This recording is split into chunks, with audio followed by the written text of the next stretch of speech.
இன்சொலால் ஈரும் அளையி பளிரு இலவான் செம்பொருள் கண்டார் வாய்ச்சொல். இன்சொலால் ஈரும் அளையி பளிரு இலவான் செம்பொருள் கண்டார் வாய்ச்சொல். குறள் 91. அன்பும் அறமும் கலந்த மெய்ச்சொல் இன்சொல் ஆகும். அன்பும் அறமும் கலந்த மெய்ச்சொல் இன்சொல் ஆகும்.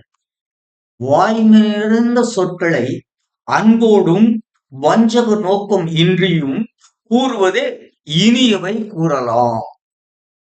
அதாவது உலக வாழ்க்கையை நன்கு உணர்ந்த சான்றோர்கள் எப்பொழுதும் அறநெறி தவறாது தாம் உண்மை என உணர்ந்ததை எவ்வித வஞ்சக நோக்கின்றி அன்போடு எடுத்துரைப்பார்கள்.